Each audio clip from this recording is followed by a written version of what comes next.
بھلا وہاں کیا محتاجی ہو سکتی تھی؟ جنت میں سکون سے زندگی بسر کر رہے تھے، جنت سے بڑھ کر کیا چاہیے؟ ہمیشہ کے لیے جنت مل چکی تھی۔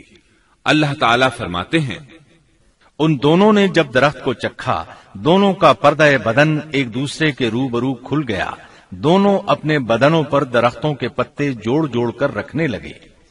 کپڑے اترنے پر دونوں کو حیا آئی، اس لیے کہ انسان کی فطرت میں برہنہ ہونے کی ناپسندیدگی شامل ہے۔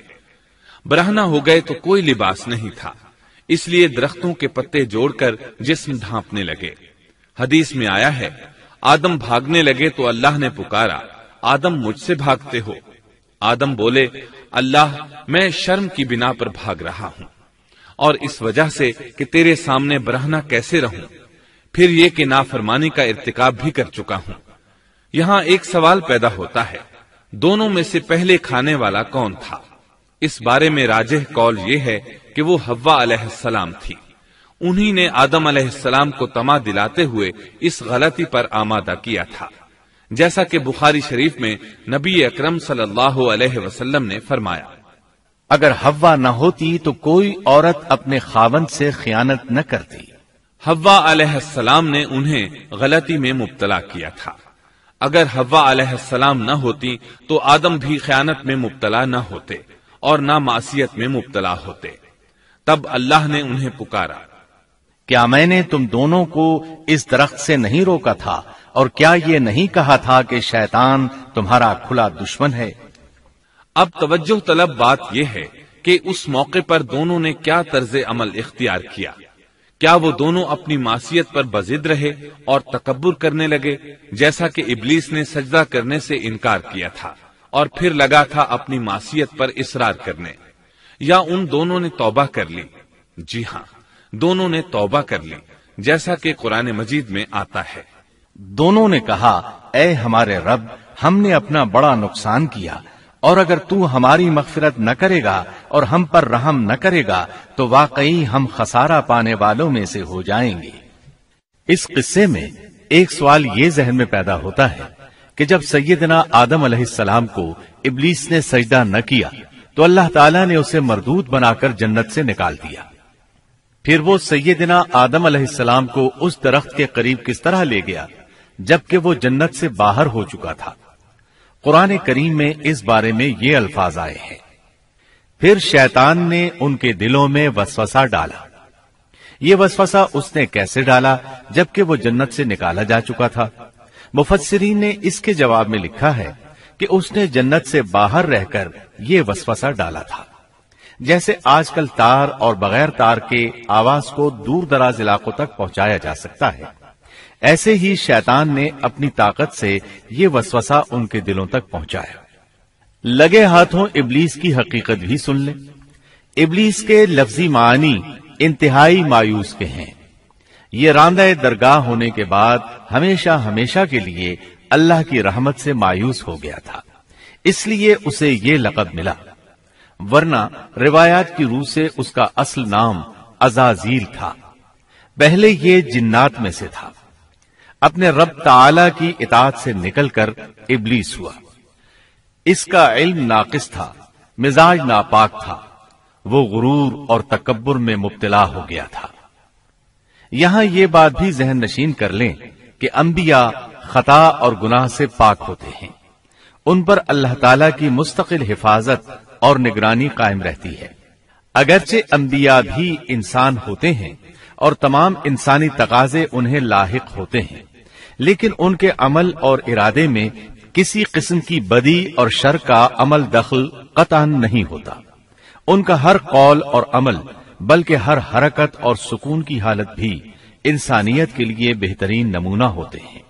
البتہ بشر ہونے کی وجہ سے بھول کا امکان ہوتا ہے، تاہم بھول ہو جانے کی صورت میں انہیں فوراً ہی خبردار کر دیا جاتا ہے۔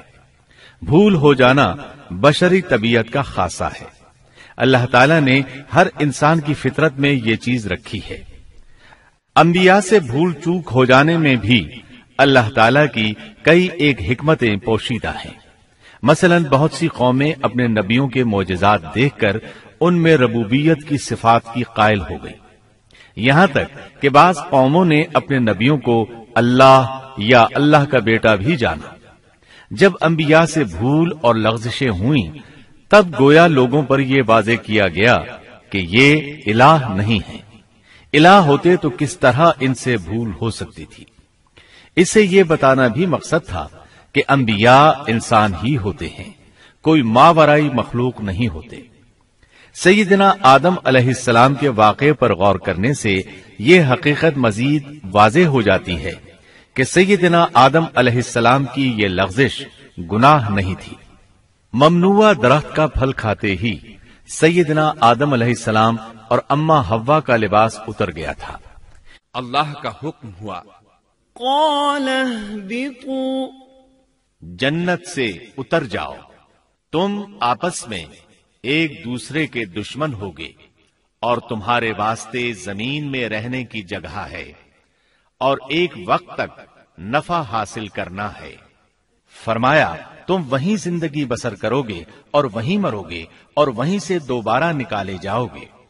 قرآن مجید کے دیگر مقامات میں بھی اس قصے کی تفصیل موجود ہے۔ مثلاً فرمایا، اور اس سے قبل ہم نے آدم سے ایک عہد لیا تھا مگر وہ بھول گئے اور ہم نے ان میں کوئی عزم نہیں پایا۔ اللہ تعالی فرماتے ہیں، اور جب ہم نے فرشتوں سے کہا آدم کو سجدہ کرو تو ابلیس کے سوا سب نے سجدہ کیا، اس نے صاف انکار کر دیا۔ تو ہم نے کہا اے آدم، یہ تیرا اور تیری بیوی کا دشمن ہے، خیال رکھنا ایسا نہ ہو وہ تم دونوں کو جنت سے نکلوا دے اور تو مصیبت میں پڑ جائے۔ یہاں تو تجھے یہ آرام ہے کہ نہ تو بھوکا ہوتا ہے اور نہ ننگا، اور نہ تو یہاں پیاسا ہوتا ہے اور نہ دھوپ سے تکلیف اٹھاتا ہے۔ لیکن شیطان نے اسے وسوسے میں ڈال دیا، کہنے لگا میں آپ کو دائمی زندگی کے درخت اور وہ بادشاہت بتلاؤں جو کبھی پرانی نہ ہو۔ چنانچہ ان دونوں نے اس درخت سے کھایا، پس ان کے ستر کھل گئے اور وہ بہشت کے پتے اپنے اوپر چپکانے لگے۔ آدم نے اپنے رب کی نافرمانی کی، پس بہک گیا۔ پھر اس کے رب نے نوازا، اس کی طرف توجہ فرمائی اور اس کی رہنمائی کی۔ حکم ہوا تم دونوں یہاں سے اتر جاؤ، تم آپس میں ایک دوسرے کے دشمن ہو۔ اب تمہارے پاس جب کبھی میری طرف سے ہدایت پہنچے تو جو میری ہدایت کی پیروی کرے نہ تو وہ بہکے گا نہ تکلیف میں پڑے گا، ہاں جو میری یاد سے روگردانی کرے گا اس کی زندگی تنگی میں رہے گی اور بروز قیامت ہم اسے اندھا کر کے اٹھائیں گے۔ آدم علیہ السلام زمین پر اترے اور اپنے رب سے توبہ کے کلمات سیکھ لیے۔ وہ کلمات یہ ہیں، ربنا ظلمنا أنفسنا وإن لم تغفر لنا وترحمنا لنكونن من الخاسرين۔ اے ہمارے رب، ہم نے اپنا نقصان کیا اور اگر تو نے ہم پر مغفرت و رحمت نہ فرمائی تو ہم خسارہ اٹھانے والوں میں سے ہو جائیں گے۔ آدم علیہ السلام زمین پر اترے اور ان کے ساتھ حوا علیہ السلام بھی اتری اور ان کے ساتھ ہی ابلیس کو بھی اتارا گیا۔ یہ کس جگہ پر اترے اس بارے میں اختلاف پایا جاتا ہے، لیکن ابن عباس رضی اللہ عنہ کی بات راجح محسوس ہوتی ہے کہ آدم علیہ السلام کو ہند میں اور حوا علیہ السلام کو جدے میں اتارا گیا۔ جب آدم علیہ السلام اتر آئے تو حوا علیہ السلام کی تلاش شروع کر دی، زمین میں ان کی تلاش میں سرگرداں ہوئے۔ آخر کار میدان عرفات میں دونوں کی ملاقات ہو گئی۔ چونکہ میدان عرفات میں دونوں نے ایک دوسرے کی معرفت حاصل کی تھی اور ان کا آپس میں تعارف ہوا تھا، لہٰذا اسی مناسبت سے اس میدان کا نام عرفات مشہور ہو گیا۔ اللہ تعالیٰ نے زمین کے اندر انسانوں کو پھیلانا شروع کیا اور زمین کو مردوں اور عورتوں سے آباد کر دیا۔ امام طبری رحمت اللہ علیہ بیان کرتے ہیں کہ حوا علیہ السلام نے آدم علیہ السلام کے لیے 20 ولادتوں میں 40 بچوں کو جنم دیا۔ ہر بار 2 بچوں کو جنم دیتی تھی، ایک لڑکا ہوتا ایک لڑکی۔ سب سے پہلا جوڑا قابیل اور اس کی بہن قمیم کا تھا۔ پھر انسانوں کی افزائش شروع ہوئی، آبادی میں اضافہ ہونے لگا۔ اللہ نے آدم علیہ السلام ہی کو ان کا نبی متعین کر دیا، وہ انہیں دین سکھاتے رہے۔ اس وقت تمام لوگ موحد تھے، خالص توحید کو اپنانے والے تھے۔ یعنی کان الناس امۃ واحدہ، تمام لوگ ایک ہی امت کے تھے، ان میں شرک کا شائبہ بھی نہ تھا۔ ابن جریر اور ابن کثیر رحمہم اللہ نے ابو موسیٰ اشعری رضی اللہ عنہ کی روایت بیان کی ہے، اللہ نے جب آدم علیہ السلام کو جنت سے زمین پر اتارا تو انہیں ہر چیز کی کاریگری اور صنعت کا علم تھا۔ جب وہ اترے تو عالم بھی تھے، لباس میں ملبوس بھی تھے، کام کاج کے تمام طریقوں سے باخبر بھی تھے، لوہے، آگ، لکڑی اور کپڑے کے استعمال سے بھی بخوبی واقف تھے۔ ہمارے برعکس وہ ان کاموں کو اپنی ابتدا ہی سے جان چکے تھے، کیونکہ ہم سب لوگوں کا حال یہ ہے کہ جب تک سکھایا نہ جائے ہمیں کچھ نہیں آتا۔ آج کے دور میں بعض افریقی قبائل کے افراد وحشیانہ اور غیر مہذب زندگی گزارتے ہیں۔ علماء کا کہنا ہے کہ یہ لوگ زمین پر رہنے والوں میں سے گمراہ ترین انسان ہیں۔ انہوں نے بہترین زندگی ضائع کر دی اور گھٹیا زندگی کو پسند کیا۔ تہذیب و تمدن کا آغاز چونکہ ابتدائے آفرینش سے ہے، اس لیے ہر انسان کی فطرت میں تہذیب کی سوجھ بوجھ موجود ہے۔